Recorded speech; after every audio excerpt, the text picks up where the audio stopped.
Сол сияқты эл аймагында көптөгөн күчлөр өткөн, арыдагысын айтатын болсак, Кожеке, Мазак күші дейді, Тилемис күші дейді. Солардың, Мазактың, Тилемистің көзін көріп, қолынан күйреніп алып қалған ел аймағының көрнекті тұлғаларының бірі Әшім Думшулы деген күші. Бұл мына белгілі зерттеуші, жазушы ағамыз Ақселеу Сейдімбектің қазақтың күйінер деген үлкен күй жинағында да Әшім туралы жазып өткен бірдекелі күйлеріне түсінік беріп. Сол Әшім бергі заманның бергі заман, Әшімнің күйлерін кім тартты?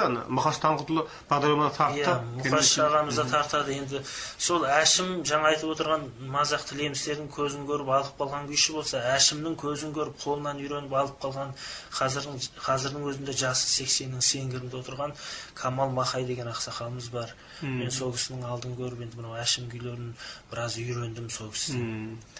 Кітабы жарық көрді. Ол Камал ақсақалдың өзінің орындауында күйлерін жазып алып қалды ма екен? Әрине бар. Мына Әшімнің күйлерін қолынан үйреніп қалған Камал ғой. 40-қа 50-ге тарта күйін өзінен көріш отырып, кәдімгі ұстаз шәкірт болып араласып қарым қатынас жасап үйреніп қалған екен, Әшімнің батасын алып. Тіпті Әшімнің өзінің қолымен шетіп жүрген домбырасы да күні бүгін Камал Махай ақсақалдың үйінде сақтаулы тұр. Бұл тарихи мұра ғой. Әрине.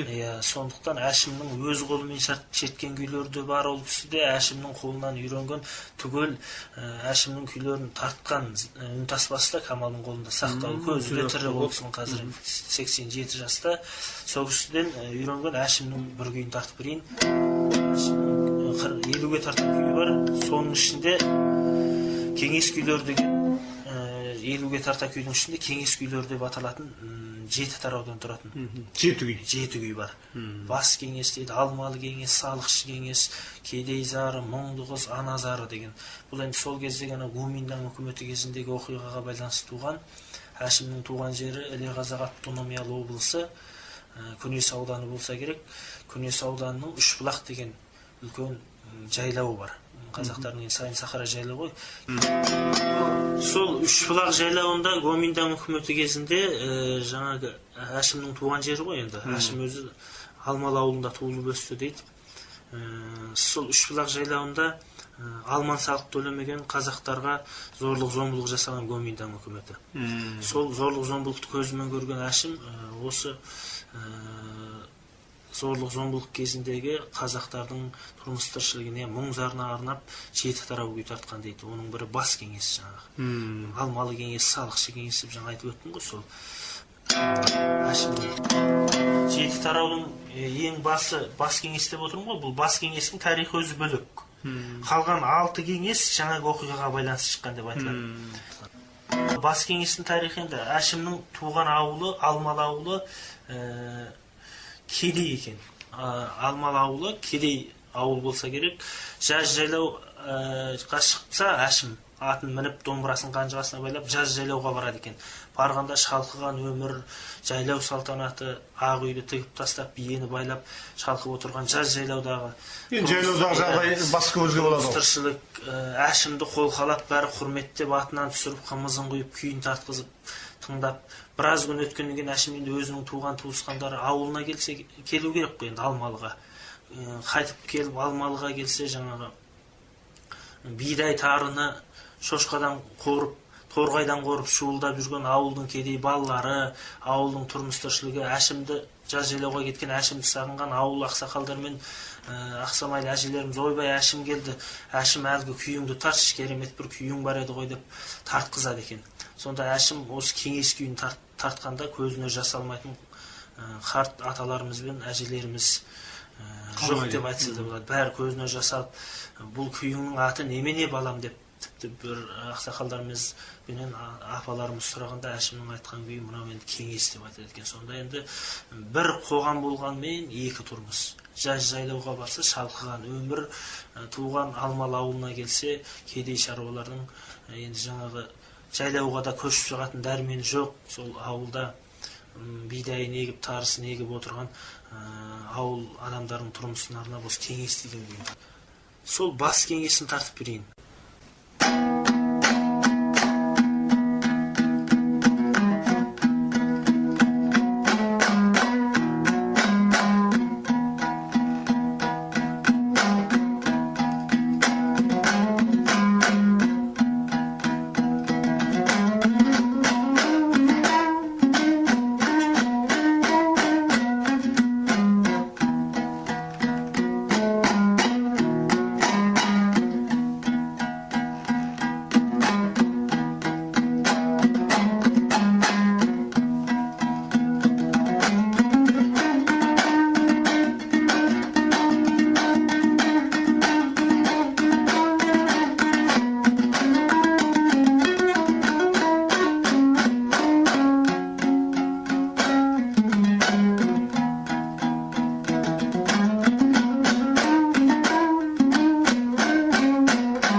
ой бәрекелді, бұл бас кеңес. бас кеңес.